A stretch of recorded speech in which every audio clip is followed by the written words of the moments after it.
Você não perdeu a fé. Você só esfriou e talvez nem percebeu. Você ora, mas parece que suas palavras batem no teto e voltam vazias. Você abre a Bíblia e não sente nada. Você vai ao culto, canta as músicas, mas por dentro o fogo virou cinza. Se isso está acontecendo com você, esse vídeo é uma resposta.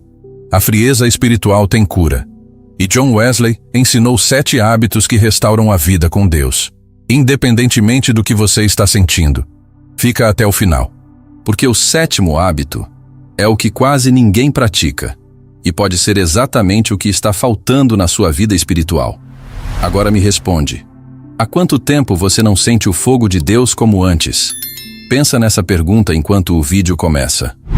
John Wesley nasceu em 28 de junho de 1703, em Epworth, Lincolnshire, Inglaterra.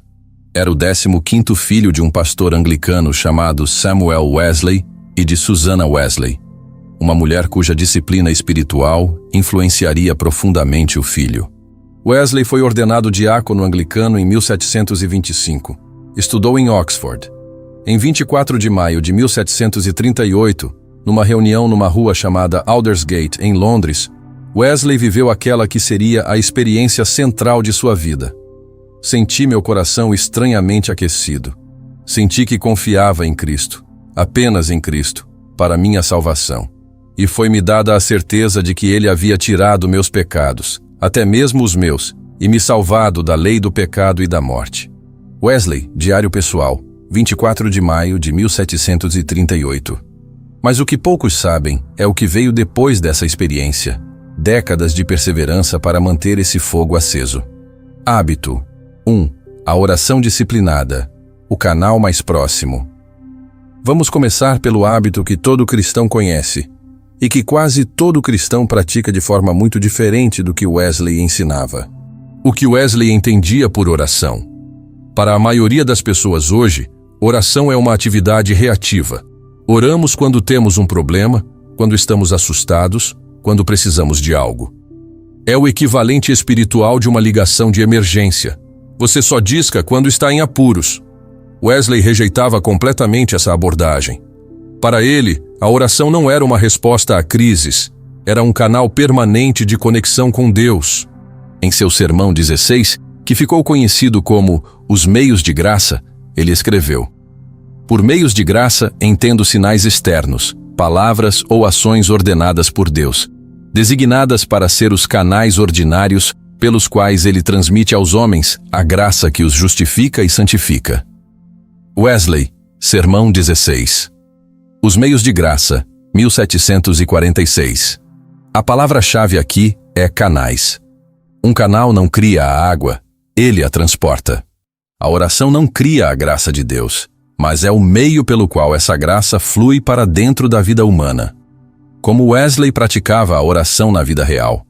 Segundo a documentação de seu ritmo espiritual registrada em One Rock International e confirmada pelos registros de seu próprio diário, Wesley mantinha uma disciplina de oração que incluía a oração logo ao acordar, antes de qualquer outra atividade. Ao longo do dia, retornava à oração em intervalos regulares, às vezes, a cada hora. Antes de qualquer pregação, reunião ou decisão importante, parava para orar. E encerrava cada dia com oração. Documentos históricos indicam que ele dedicava em média 2 horas diárias à oração pessoal. Para contextualizar, este era um homem que pregava de 3 a 4 vezes por dia. Dirigia um movimento denominacional que se espalhava pela Grã-Bretanha e América. Escrevia comentários bíblicos, dirigia pequenos grupos, visitava doentes e presos. E mesmo assim, 2 horas de oração por dia. A conclusão de Wesley era simples e direta. A oração é o grande meio de nos aproximarmos de Deus. Wesley, citado por Roger Ross em Meet the Good People, Wesley's 7 Ways to Share Faith, Abingdon Press, 2015. A conexão entre oração e frieza espiritual. Wesley identificou um padrão consistente na vida espiritual das pessoas. O resfriamento começa quando a oração se torna esporádica. Quando deixamos de orar regularmente, nossa percepção da presença de Deus diminui. Quando nossa percepção da presença de Deus diminui, ficamos menos motivados a orar. É um ciclo descendente, e ele se instala de forma tão gradual que muitas vezes não percebemos até que o fogo está quase apagado. A solução não é esperar sentir vontade de orar antes de orar. A solução é estabelecer o hábito e deixar que o hábito, com o tempo, recrie o desejo. Aplicação prática. O que você pode fazer hoje? Não tente começar com 2 horas. Isso seria contraproducente. Comece com 10 minutos fixos, no mesmo horário todos os dias. O horário importa mais do que a duração no começo. Coloque no alarme do celular. Trate como um compromisso inamovível.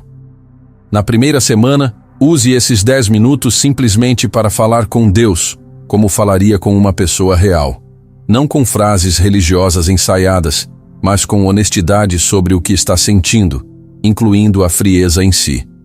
Wesley acreditava que admitir para Deus a própria frieza já era o começo do aquecimento. Adicione uma segunda oração curta, 3 frases apenas, no meio do dia.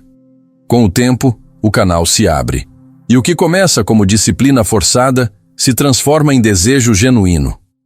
Hábito 2. A busca nas Escrituras, o alimento da alma. O segundo hábito é aquele que Wesley chamou, junto à oração e à ceia, de um dos 3 grandes meios de graça. E ele usava uma expressão em latim para descrever sua relação com a Bíblia, que se tornou uma de suas frases mais conhecidas. O homem de um livro.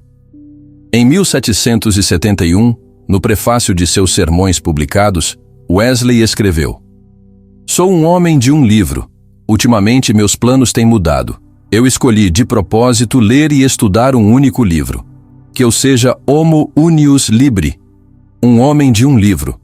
Isso é Wesley, prefácio dos sermões, 1771. Isso não significa que Wesley era intelectualmente limitado. Pelo contrário, ele era um dos homens mais cultos de sua geração, fluente em latim, grego e hebraico, leitor voraz de filosofia, medicina e literatura. O que Wesley queria dizer é que a Bíblia era o centro gravitacional de todo o seu conhecimento. Todos os outros livros giravam em torno dela.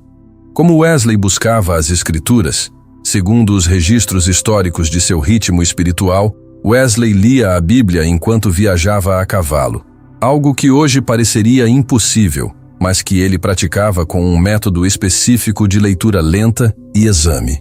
Ele lia a Bíblia inteira repetidamente ao longo dos anos, fazendo anotações e escrevendo comentários.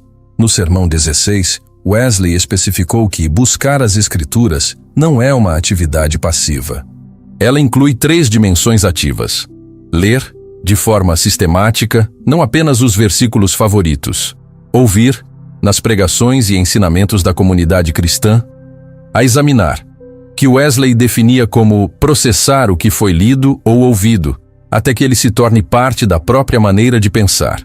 Kevin Watson, professor de teologia em Candler School of Theology, da Universidade Emory, descreveu o Sermão 16 de Wesley como um dos textos mais importantes para entender sua teologia da vida espiritual. Precisamente porque Wesley conecta a busca pelas Escrituras não a uma obrigação religiosa, mas a um processo de transformação interior. Por que isso vence a frieza? A frieza espiritual tem uma causa fundamental que Wesley identificou com precisão. O coração só pode amar intensamente o que conhece profundamente. Quando paramos de mergulhar nas Escrituras, nossa imagem de Deus começa a ser moldada por outras fontes: a cultura, as redes sociais, nossos medos, nossas decepções, as opiniões de outras pessoas. E essas fontes produzem uma imagem de Deus que inevitavelmente é menor, mais distante, mais impessoal do que a revelação bíblica. A Bíblia corrige essa distorção. Ela nos apresenta repetidamente ao Deus que é, não ao Deus que imaginamos. E o contato regular com quem ele realmente é reacende o amor que esfriou. Wesley citava com frequência João 5,39 em seus sermões sobre os meios de graça. Buscai as Escrituras, pois elas testificam de mim. Meio ponto de Wesley era claro: A Bíblia não é um fim em si mesma, é um apontador. Ela aponta para uma pessoa, e é o encontro com essa pessoa que aquece o coração frio. Aplicação prática. O que você pode fazer hoje? Implemente um plano de leitura bíblica anual, não para cumprir uma meta religiosa, mas para manter contato regular com Deus através de sua palavra. Se você já tem um plano e o abandonou, não volte ao começo, continue de onde estava. O objetivo é o encontro, não a perfeição do desempenho. Experimente o que os estudiosos chamam de leitura-exame das Escrituras. Leia um parágrafo devagar, identifique uma frase que chamou atenção, fique com ela por alguns minutos e pergunte: o que isso me diz sobre quem Deus é? O que isso me diz sobre mim? Como isso muda algo na minha vida esta semana? Wesley também recomendava fortemente ouvir as Escrituras, nas pregações, em grupos de estudo. A dimensão comunitária da palavra é insubstituível. Hábito 3. O jejum regular. A disciplina esquecida. Este é, sem dúvida, o hábito mais abandonado pela cristandade contemporânea. E há uma boa razão para isso. Ele é desconfortável. Ele vai contra tudo que nossa cultura valoriza. Conveniência, prazer imediato, satisfação instantânea. Mas John Wesley levou o jejum tão a sério que tomou uma decisão que, para os padrões de hoje, soaria radical e até autoritária. A posição radical de Wesley sobre o jejum. Wesley recusava-se a ordenar alguém para o ministério metodista que não praticasse o jejum semanal. Não quinzenal, não mensal, semanal. Essa é uma declaração de tal peso sobre a importância do jejum que merece ser pausada e contemplada.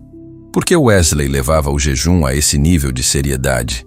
Porque ele acreditava, fundamentado nos escritos dos pais da Igreja e na própria prática de Jesus, que o jejum era um canal específico de graça, um meio pelo qual o coração humano era preparado para receber dimensões da graça de Deus que dificilmente chegam por outros caminhos. No sermão sobre o jejum, Wesley escreveu, citado por Rev. Stephen Manskar, do Resource UMC. O propósito do jejum é expressar nosso pesar e vergonha por nossas muitas transgressões da santa lei de Deus, aguardar o aumento da graça purificadora e acrescentar seriedade e fervor às nossas orações. Wesley, sermão sobre o jejum, citado por Rev. Stephen Manskar, Resource UMC. A prática concreta de Wesley. Segundo documentação histórica de seu ritmo espiritual, conforme registrado por One Rock International e confirmado pelos estudos de Manskar, Wesley praticava um jejum semanal. Ele começava ao anoitecer de quinta-feira e estendia até o anoitecer de sexta-feira. Durante esse tempo, dedicava o período normalmente usado para refeições à oração prolongada e à leitura das Escrituras. Não era um jejum de exibição. Era um jejum integrado à sua rotina de tal forma que se tornava invisível para quem estava ao redor, mas profundamente transformador para quem o praticava. A conexão entre jejum e frieza espiritual. Aqui está algo que Wesley entendeu com profundidade espiritual. A frieza espiritual frequentemente é um sintoma de autossuficiência. Quando temos acesso fácil a todo o conforto, toda a satisfação, toda necessidade atendida imediatamente, o espírito humano tende a se tornar autônomo. Não precisamos conscientemente de Deus para o cotidiano, e essa independência cria distância. O jejum interrompe esse ciclo de forma visceral. Quando você sente a fome física, seu corpo lembra ao seu espírito uma verdade fundamental. Você é uma criatura dependente. Você não é autossuficiente. Você precisa de sustento que vem de fora de você. E essa lembrança física abre o coração para uma lembrança espiritual correspondente. Você também precisa de Deus para sustentar sua vida interior. Para Wesley, o jejum não era mortificação punitiva, era uma abertura de canal. Era o ato de criar espaço interno para que Deus enchesse o que normalmente é preenchido por outras coisas. Aplicação prática. O que você pode fazer hoje? Não comece com um jejum de 24 horas. Se você nunca jejuou, comece pulando uma refeição, preferentemente o almoço, uma vez por semana. Use o tempo da refeição para a oração. Se condições físicas de saúde impedem o jejum alimentar, Wesley tinha uma abordagem para isso também, o que ele chamava de abstinência. Abrir mão de algo prazeroso não alimentar, tempo de tela, entretenimento, uma compra, pode funcionar como um canal espiritual semelhante. O princípio é o mesmo: criar espaço, quebrar o ciclo de autossatisfação, redirecionar o coração para Deus. O jejum, quando praticado regularmente, produz um efeito cumulativo que é difícil de descrever e fácil de experimentar. O coração começa a ficar mais sensível à presença de Deus. As orações ficam mais concretas, a leitura da Bíblia fica mais viva. É como se o jejum limpasse as antenas espirituais. Hábito 4. A Santa Ceia, o sacramento da presença. Se o jejum é o hábito mais negligenciado, este pode ser o mais mal compreendido. E Wesley tinha uma teologia sobre a Santa Ceia que diferia significativamente do que a maioria das igrejas protestantes pratica hoje. Wesley e a frequência da ceia. John Wesley participava da ceia do Senhor toda semana. Essa era uma prática incomum para o protestantismo de sua época. A maioria das tradições protestantes celebrava a ceia mensalmente, trimestralmente ou mesmo anualmente. Segundo documentação histórica de seu ritmo espiritual, Wesley tomava a comunhão semanalmente nos serviços anglicanos e encorajava fortemente todos os metodistas a fazerem o mesmo. Para ele, a questão não era com que frequência é suficiente. A questão era por que privar o coração de um canal tão poderoso de graça? O que Wesley ensinava sobre a natureza da ceia? No Sermão 16, Wesley foi categórico. A Santa Ceia está entre os 3 grandes meios de graça, juntamente com a oração e a busca pelas Escrituras. Ele escreveu: Não espereis pela graça de Deus fora dos meios que Ele ordenou, mas buscai-a dentro deles. Esperai-a pela oração de toda espécie, particular e em família, ao buscardes as Escrituras e ao comerdes pão juntos, ao orardes uns pelos outros. Wesley, Sermão 16, Os Meios de Graça, 1746. Para Wesley, a ceia não era apenas um memorial, um ato de lembrança de algo que aconteceu há 2000 anos. Era um canal vivo pelo qual a graça de Deus fluía para a alma do participante no momento presente. Ele acreditava que Cristo estava presente de forma especial naquele ato, não de forma mágica, mas de forma genuinamente espiritual. A questão da indignidade. Aqui está um ensinamento de Wesley, que é especialmente relevante para quem está experimentando frieza espiritual. Wesley argumentava com força que o estado de necessidade e frieza é exatamente quando a ceia deve ser recebida, não evitada. Muitos cristãos que passam por períodos de frieza espiritual têm o impulso de se afastar da ceia. Sentem que não estão em condições. Sentem que seria hipócrita participar quando o coração está frio. Wesley responderia a isso com uma pergunta: Você vai ao médico quando está saudável ou quando está doente? A ceia é medicina, não troféu. É exatamente nos momentos de seca espiritual que ela deve ser recebida com mais humildade e mais expectativa. A dimensão física do sacramento. Há algo profundamente inteligente na ceia que Wesley celebrava. Ela é um ato físico que ancora realidades espirituais. O pão que você segura nas mãos, o cálice que você levanta, o gesto de levar à boca. Esses atos físicos foram ordenados por Cristo exatamente porque somos seres encarnados. Somos espíritos que habitam corpos, e os corpos precisam de sinais concretos, visíveis, tangíveis para ancorar verdades que seriam, de outra forma, apenas abstratas. Quando você recebe o pão e o vinho, você está fazendo algo que seus sentidos reconhecem, e através desses sentidos, a graça encontra um caminho até o interior. Aplicação prática. O que você pode fazer hoje? Se sua igreja celebra a ceia mensalmente, não espere até o próximo domingo designado para refletir sobre seu significado. Esta semana, separe um momento para examinar sobre o que o pão e o cálice representam. O corpo partido, o sangue derramado. Se você tem se abstido da ceia por sentir-se indigno ou frio, reconsidere isso à luz do ensinamento de Wesley. Aproxime-se dela em humildade e honestidade, E veja o que acontece. Hábito 5. O registro espiritual. O espelho da alma.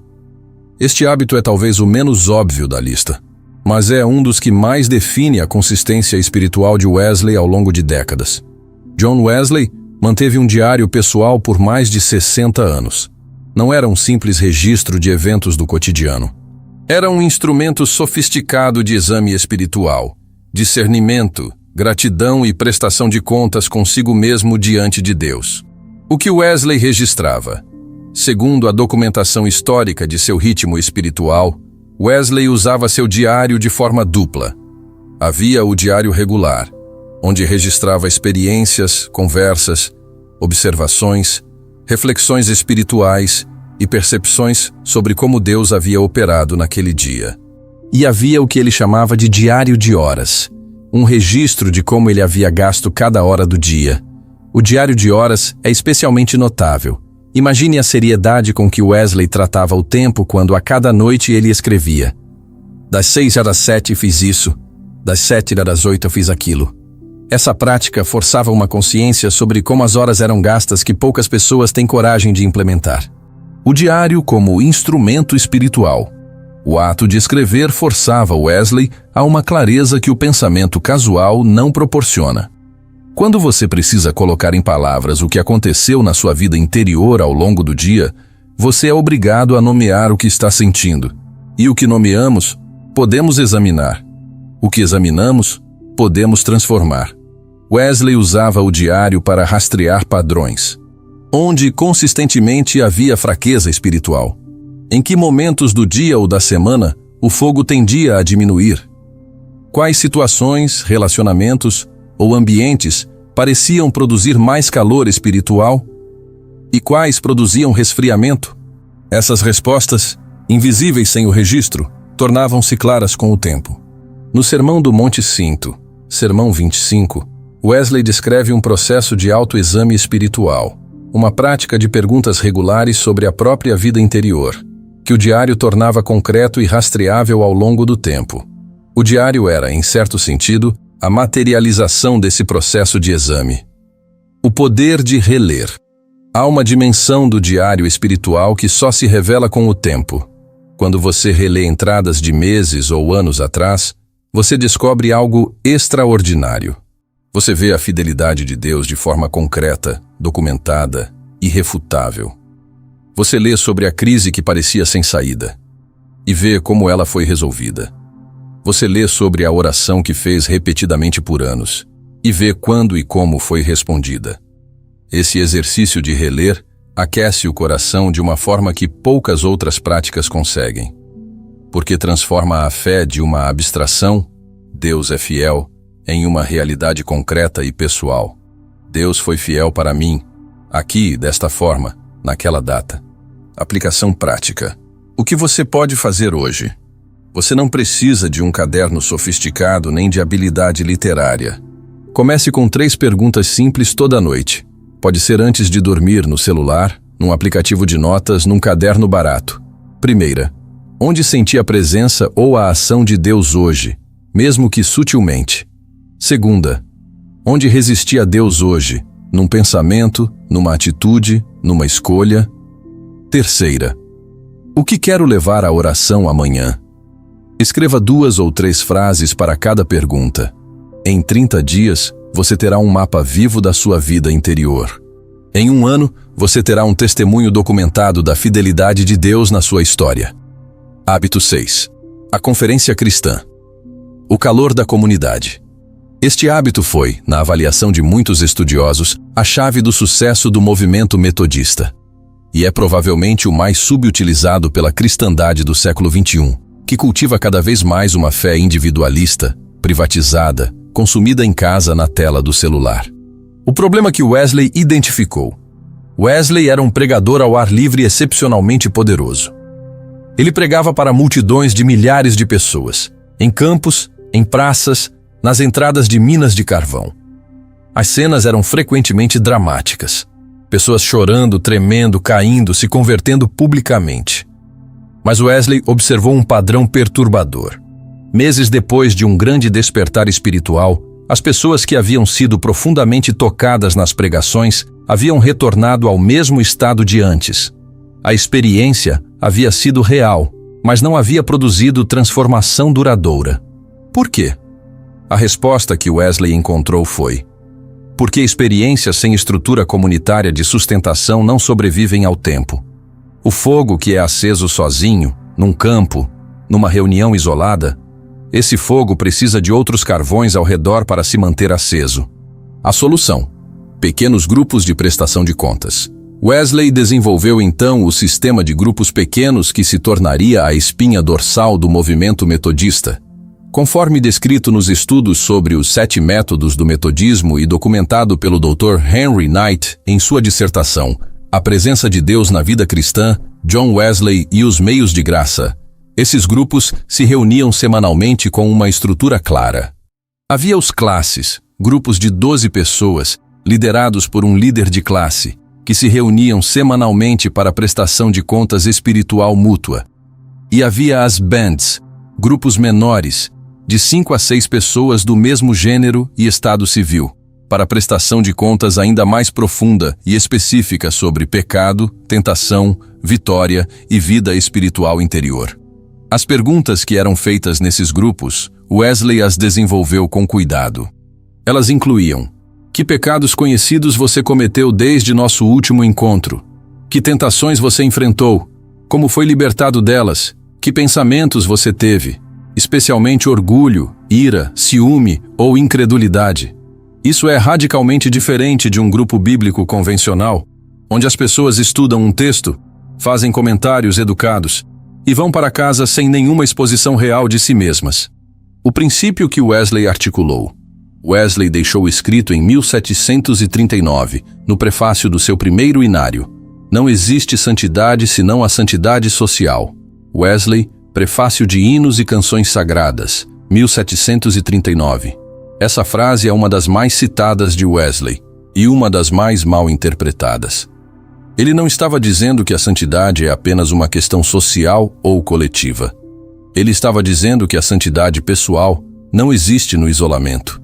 Ela precisa de contexto comunitário para se desenvolver, se fortalecer e se sustentar. Um carvão isolado se apaga.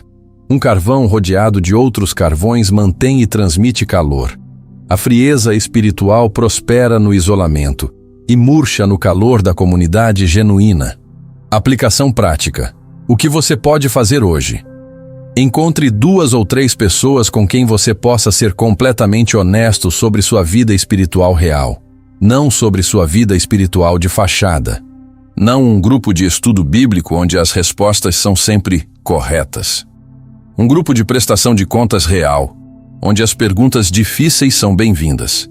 Proponha reuniões semanais. Estabeleçam juntos as perguntas que vão se fazer. E resistam ao impulso, que sempre aparece, de manter uma aparência espiritual positiva diante do grupo. A honestidade que dói no início é exatamente o que produz transformação no longo prazo. Se você não tem pessoas assim em sua vida, pergunte-se com seriedade: por quê? E o que você está disposto a fazer para mudar isso? Hábito 7.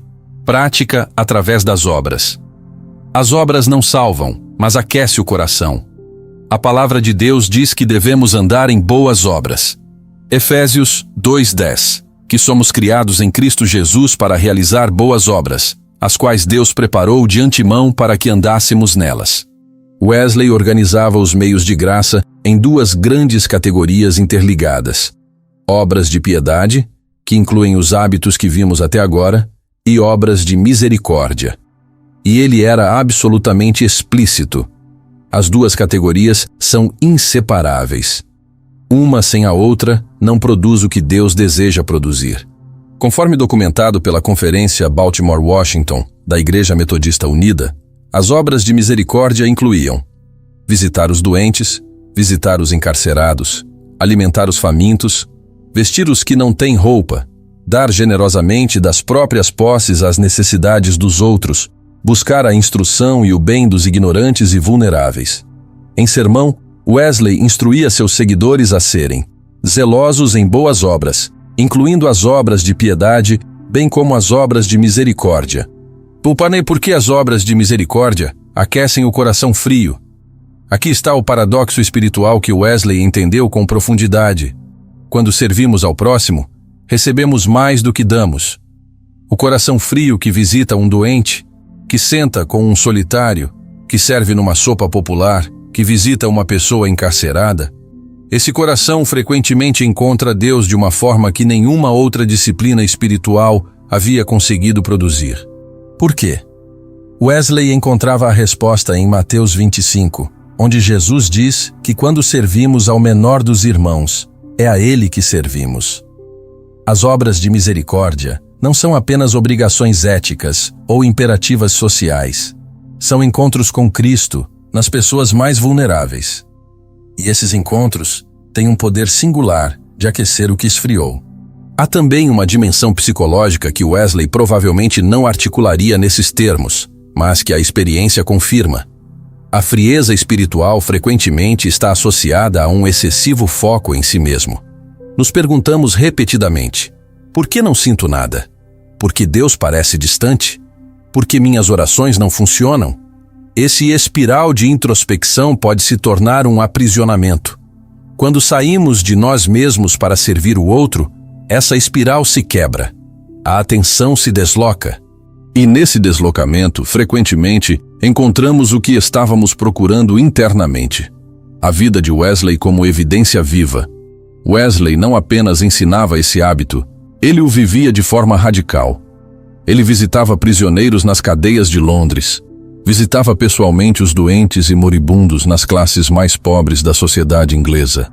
Escreveu um livro chamado Primitive Physic, que era um guia médico popular para que as pessoas pobres pudessem tratar suas próprias doenças, uma expressão extraordinária de misericórdia prática para sua época. Ele também tinha uma posição financeira que refletia seu comprometimento com as obras de misericórdia. Apesar de ganhar o equivalente a uma fortuna com a venda de seus livros ao longo da vida, Wesley vivia com uma quantia fixa mínima e doava todo o resto. Ele aplicava literalmente o princípio que ensinava. Pouco antes de sua morte, em 1791, Wesley escreveu: "Fiz tudo quanto pude enquanto pude, e continuo fazendo assim. Não nos arrependemos de nada, apenas de não ter feito mais." Wesley. Diário. Circa 1791. Aplicação prática. O que você pode fazer hoje? Identifique uma forma concreta de servir que não seja dentro dos muros de sua igreja. Não porque a igreja seja ruim, mas porque o serviço que Wesley ensinava era deliberadamente direcionado aos mais vulneráveis, aos que estão fora dos círculos religiosos, aos que ninguém visita. Visite alguém doente ou idoso esta semana. Doe tempo, não apenas dinheiro, a uma causa que serve os vulneráveis. E observe com atenção o que acontece com o seu próprio coração no processo. Muitas pessoas que praticam esse hábito relatam encontrar Deus nas obras de misericórdia de uma forma que não encontram mais facilmente na oração solitária ou no estudo bíblico individual. As obras de misericórdia não substituem os outros hábitos, mas, para muitas pessoas em frieza espiritual, elas são o catalisador que reativa todos os outros. Antes de encerrar, é preciso dizer algumas coisas que Wesley dizia com clareza, e que a maioria dos pregadores contemporâneos omite porque são desconfortáveis de ouvir. Alerta 1. Os meios não são o fim. Wesley foi explícito e repetido nesse ponto. Os meios de graça são canais, não fontes. A fonte é Deus. Os canais são os hábitos. Se você praticar esses 7 hábitos como uma lista de tarefas religiosas, para cumprir uma obrigação, para se sentir espiritual, para ter algo a mostrar, você está cometendo exatamente o erro que Wesley mais criticava: a religiosidade sem o coração. No Sermão 16, Wesley foi direto. O valor de todo esse aparato depende de sua efetiva subserviência ao fim da religião. Por conseguinte, todos esses meios, quando separados do fim, são menos que nada e vaidade. Wesley, Sermão 16. Os meios de graça, 1746. O fim dos meios de graça é o amor. Amor a Deus e amor ao próximo. Se seus hábitos espirituais não estão produzindo mais amor, algo está errado. Não com os hábitos, mas com o coração que os pratica. Alerta. 2. Espírito e disciplina são inseparáveis.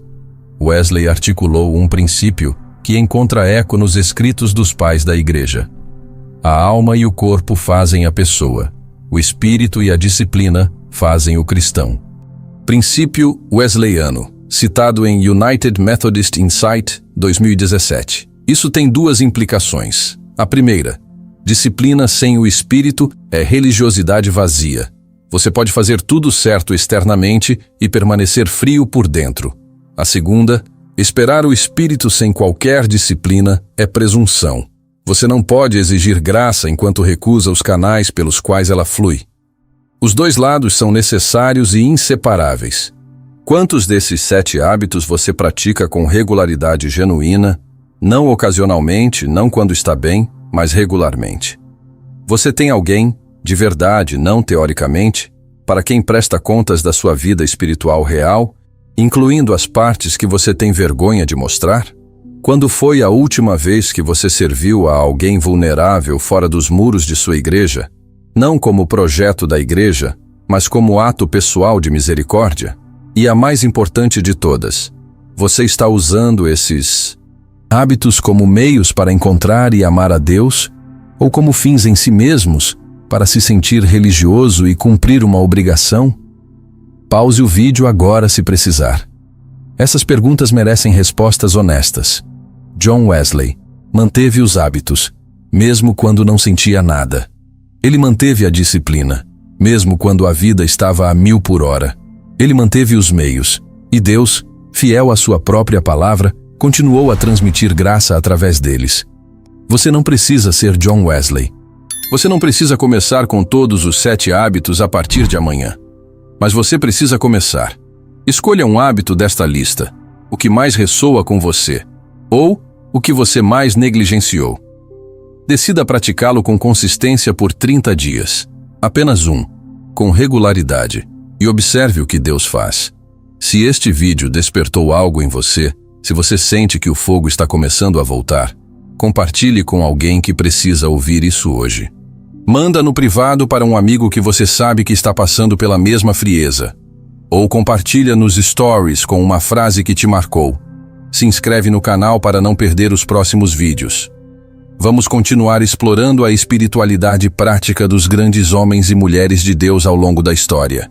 Porque as respostas para o que enfrentamos hoje, frequentemente, já foram vividas por quem veio antes de nós. E deixa nos comentários. Qual dos 7 hábitos é o seu maior desafio?